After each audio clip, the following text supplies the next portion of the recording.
Hello दोस्तों, स्वागत है एक बार फिर से आप सभी का खबर पॉलिटिक्स में। तो दोस्तों आज हम आपके लिए लेकर आए देश और दुनिया की तमाम बड़ी खबरें, तो वीडियो को आप अंत तक जरूर देखें। चलिए दोस्तों, पहली बिग ब्रेकिंग न्यूज में आपको बताएंगे पश्चिम बंगाल की सीएम ममता बनर्जी का सनसनीखेज खुलासा। कहा बंगाल चुनाव के बाद मोदी सरकार एनआरसी और जनगणना के नाम पर मुसलमानों की नागरिकता छीनेगी। वहीं दोस्तों अगली खबर में आपको बताएंगे ईरान के सामने झुका अमेरिका।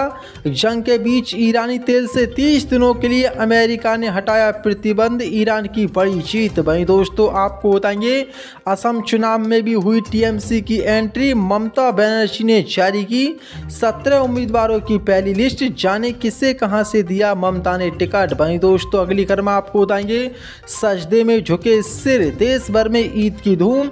जाम मस्जिद से लेकर अजमेर शरीफ तक जुटी भीड़, अमन चैन और खुशहाली की मांगी गई दुआ। वहीं दोस्तों आपको बताएंगे अखिलेश यादव का भाजपा पर बड़ा हमला, बोले भाजपा का रिकॉर्ड ब्रेकिंग भ्रष्टाचार काम, 20 करोड़ का पुल 20 घंटे भी नहीं चला। तो दोस्तों सभी खबरों को एक एक कर हम आपको विस्तार से बताने वाले हैं, वीडियो को आप अंत तक जरूर देखें। इसी के साथ दोस्तों पहली बड़ी खबर कल के शानी ममता बनर्जी का सनसनीखेज खुलासा। कहा बंगाल चुनाव के बाद मोदी सरकार एनआरसी और जनगणना के नाम पर लोगों की नागरिकता छीनेगी। दरअसल आपको बता दें पश्चिम बंगाल की मुख्यमंत्री ममता बनर्जी ने बड़ा खुलासा किया है।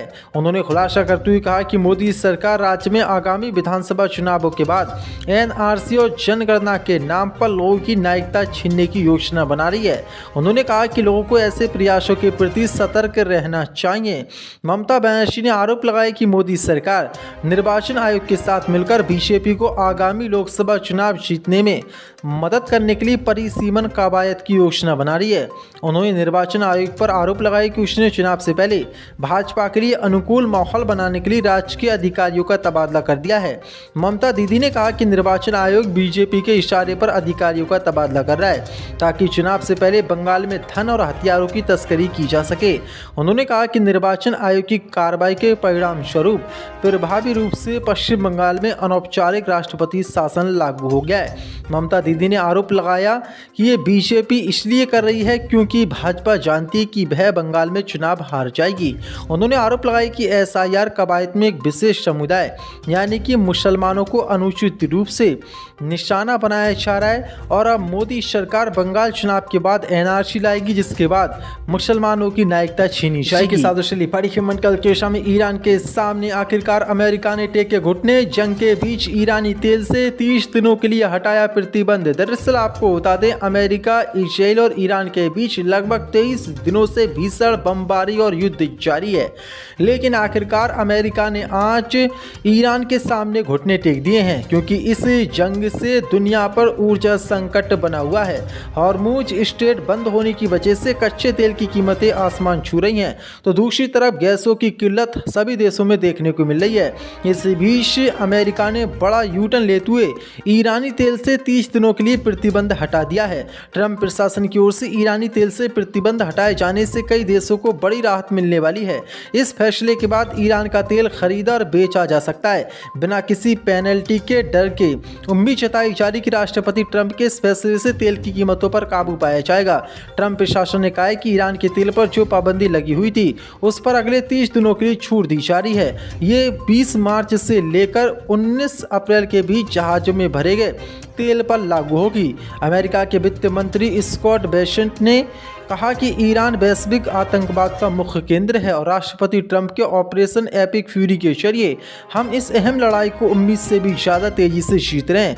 वैश्विक ऊर्जा इंफ्रास्ट्रक्चर पर ईरान के आतंकवादी हमलों के जवाब में ट्रंप प्रशासन दुनिया को ऊर्जा की आपूर्ति को ज़्यादा से ज़्यादा करने, वैश्विक आपूर्ति को मजबूत करने और बाजार में स्थिरता सुनिश्चित करने के लिए अमेरिका की आर्थिक और सैन्य शक्ति का इस्तेमाल जारी रखेगा। लेकिन बड़ी अपडेट निकल के सामने रही। एक तरफ आतंकवादी रिजीम अमेरिका ईरान को बता रहा है और आज अपने घुटने टेकते हुए ईरान के सामने ईरानी तेल पर जो प्रतिबंध लगा रखा था अमेरिका ने, जो भारत पर भी प्रतिबंध लगा रखा था कि भारत भी ईरान से तेल नहीं खरीद सकता और दुनिया का कोई भी देश ईरान ईरान से तेल नहीं खरीद सकता, उस पर आज ट्रंप ने बैन हटा दिया है और अब सब देश ईरान से तेल खरीद सकते हैं। तो ये बहुत बड़ी जीत ईरान की मानी जा रही है। इसी के साथ चलिए पढ़ी मन कल किशन सजदे में झुके शेर, देश भर में ईद की धूम, जामा मस्जिद से लेकर अजमेर शरीफ तक जुटी भीड़, अमन चैन खुशहाली की मांगी दुआ। दरअसल आपको बता दें,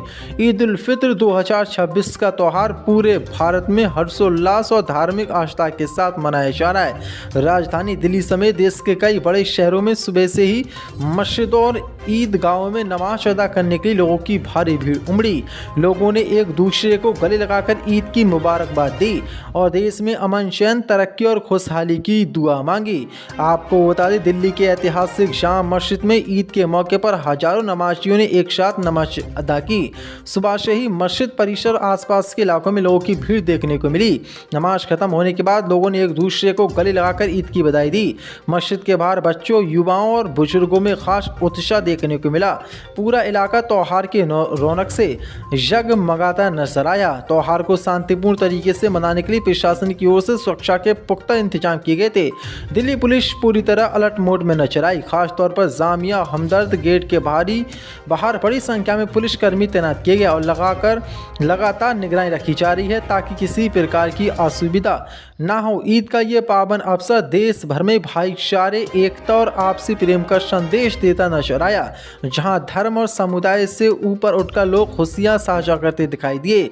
लोग विकास नगर स्थित कादरी जिलानी मस्जिद में ईद उल फित्र की नमाज अदा करते हुए दिखाई दिए और एक दूसरे को गले लगाकर उन्होंने बधाई दी। वहीं मध्य प्रदेश में भी और उत्तर प्रदेश के कानपुर सभी जिलों में हर्षोल्लास के साथ ईद मनाई गई। वहीं राजस्थान के अजमेर स्थित खासा गरीब नवाज दरगाह शरीफ में ईद उल फित्र के मौके पर बड़ी संख्या में जायरीन पहुंचे। लोगों ने दरगाह में चादर पेश कर देश में अमन चैन और खुशहाली की दुआ मांगी। इसी के साथ असम चुनाव में टीएमसी की एंट्री, ममता दीदी ने जारी की 17 उम्मीदवारों की पहली लिस्ट। दरअसल आपको बता दें, असम विधानसभा चुनाव 2026 के लिए ममता बनर्जी की पार्टी टीएमसी ने भी एंट्री कर दी है। तृणमूल कांग्रेस ने असम प्रदेश में अपने उम्मीदवारों की पहली सूची जारी की है। पार्टी की अध्यक्ष और पश्चिम बंगाल के मुख्यमंत्री ममता बनर्जी के मार्गदर्शन में ये घोषणा की गई है। असम प्रदेश तृणमूल कांग्रेस ने कुल 17 सीटों पर उम्मीदवारों की घोषणा की है। विभिन्न जिलों और आरक्षित सीटों से उम्मीदवार इसमें शामिल हैं। टीएमसी ने कोकराझार जिले की बायो खुगरी सीट से नरस रारी को चुनावी मैदान में उतारा है। वहीं दुबरी जिले की बिलासीपारा सीट से मोमिनुल इस्लाम, वहीं गोलपारा जिले की जलेश्वर सीट से आरिफ अख्तर अहमद, वहीं बोगई गांव जिले की अब्यापुरी सीट से कौशिक रंजन दास और बचाली जिले की बचाली सीट से कल्याणी कलिका को प्रत्याशी बनाया गया। इसके अलावा पार्टी ने कामरूल जिले की चमरिया सीट से दुलू अहमद, कामरूप जिले की बोको चाय गांव सीट से भोगलाल राभा, वहीं नलवाड़ी जिले की बार खेतरी सीट से अमीरुल इस्लाम, वहीं तुमुलपुरी जिले की गोरे सुअर सीट से राजन चौहान को टीएमसी ने उम्मीदवार बनाया है। आपको बता दें, असम में इस साल विधानसभा के चुनाव होने हैं। 9 अप्रैल को असम में एक ही चरण में सभी सीटों पर वोटिंग होनी है,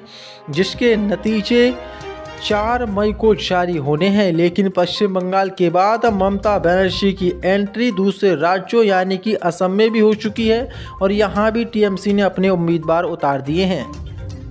इसी के साथ पढ़ी अखिलेश का भाजपा पर हमला, बोले भाजपा का रिकॉर्ड ब्रेकिंग भ्रष्टाचार काम, 20 करोड़ का पुल 20 घंटे भी नहीं चला। दरअसल आपको बता दें, समाजवादी पार्टी के अध्यक्ष अखिलेश यादव ने यूपी के चंदौली जिले के बनौली कटसिला क्रॉसिंग पर निर्माणाधीन ओवर ब्रिज का वीडियो शेयर कर भाजपा सरकार पर बड़ा हमला बोला है।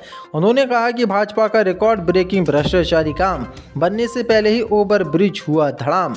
इसके अलावा समाजवादी पार्टी के प्रवक्ता मनोज सिंह काका ने एक्स पर मुख्यमंत्री कार्यालय को वीडियो टैग करते हुए लिखा कि चंदौली के बनौली कटसिला क्रॉसिंग 20 करोड़ का पुल 20 घंटे भी नहीं चला। अब बिल्डोजर चलाकर जल्दी मलबा हटाकर भ्रष्टाचार और लूट छिपाई जा रही है। उन्होंने कहा कि यूपी सेतु निगम भ्रष्टाचार निगम हो चुका है, सरकार बताए जवाबदेही किसकी है।